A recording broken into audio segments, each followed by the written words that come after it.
I'd like to introduce a letter from the Indiana Chamber of Commerce expressing concerns about the potential impacts of the rule on Indiana's economy. Any objection? So ordered.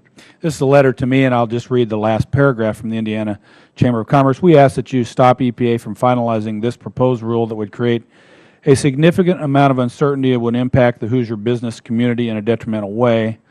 It seems like another chapter in the EPA's lengthy tome of bureaucratic overreach. It's time to put a stop to Federal intrusion on intrastate matters, especially when the intrusion is occurring as a result of executive fiat versus Congressional passed legislation. First of all, I would like to thank you for being here and thank you for your work at the EPA. I think just because we may have philosophical disagreements doesn't mean that you're not working hard to do your job, and I understand that, and I thank you for that. But we do have some philosophical disagreements probably on this proposed rule, and I've got some concerns from Indiana Farm Bureau. First of all, I mean, this has been on the books for 30 years. Why now? One of the primary drivers is the fact, and this gets back to the previous exchange, that the Supreme Court has had two separate, actually more than two, but two in particular, where they have looked at the existing way the agencies, plural, the Corps of Engineers and EPA, go about making jurisdictional determinations. Where does the Clean Water Act apply?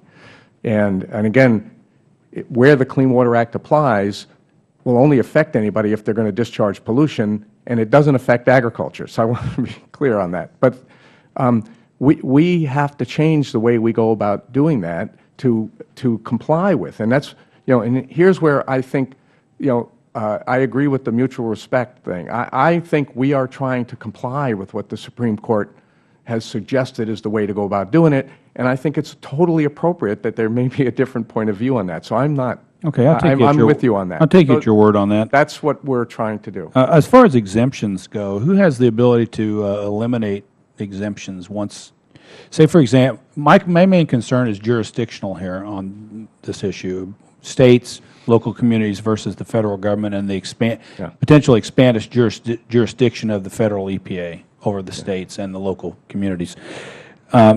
People in agriculture, for example, they're touting 54 exemptions to agriculture, but who has the ability to change the exemptions once the jurisdiction is established?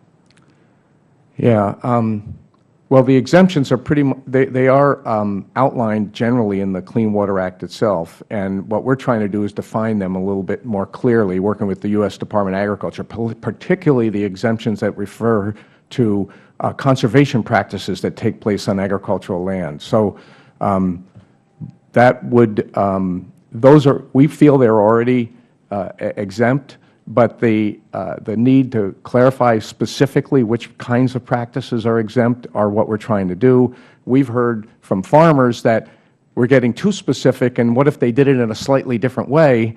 Would that then not cover it? So that's the kind of thing that we normally would hear and try to fix. Yeah, because the concern I have, which is many of my constituents do, and honestly I think the American people, not specific to the EPA, but the Federal Government in general, once the Federal Government has jurisdiction, that then the rules change, then the rules suddenly change. And I think you're seeing that in healthcare. I'm a healthcare provider. I was a heart surgeon before coming here.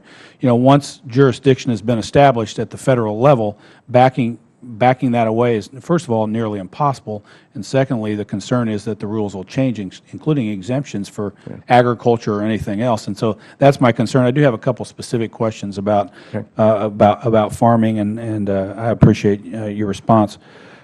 These are concerns from Indiana Farm Bureau that farmers have told them.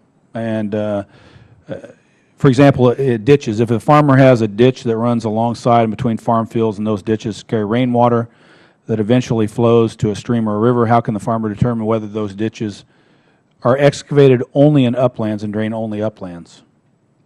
Well, based on what you described, that's what it is, and it would not be jurisdictional. But the farmer determines that, or the EPA determines that? EPA doesn't determine it. The Corps of Engineers does the field work if the farmer wanted to discharge pollution into that or something else. But we try to make it clear in the rule, and for the first time, the definition actually includes these exclusions of these kinds of ditches. Okay, if a farmer has a small depression area in their farm fields where water ponds after rain, how can the farmer know whether these are waters of the U.S. under the proposed rule? They are not. They are not. It They are says not. that in the rule. I don't know exactly where it says it in the rule, but they're not, because they don't meet the other definition of being a water. They don't have a bank and a high water mark. They don't have hydric soils. They're farmed lands, which are not. And that's what I'm trying to get at with these questions, is where the rule, the level of uncertainty on the ground out in the communities about the proposed rule generates these type of questions. And so that's what needs to be cleared up, because again, from my perspective, once the Federal Government establishes jurisdiction, retracting that is very difficult, if not impossible, and also there is concern that the rules within that jurisdiction will change, and you're getting this level of uncertainty amongst farmers. I just did an event in my district with farmers, Indiana Farm Bureau. All of these questions came up. The main question is jurisdictional, and with that, I'm going to have to yield back. Thanks, Mr. Chairman.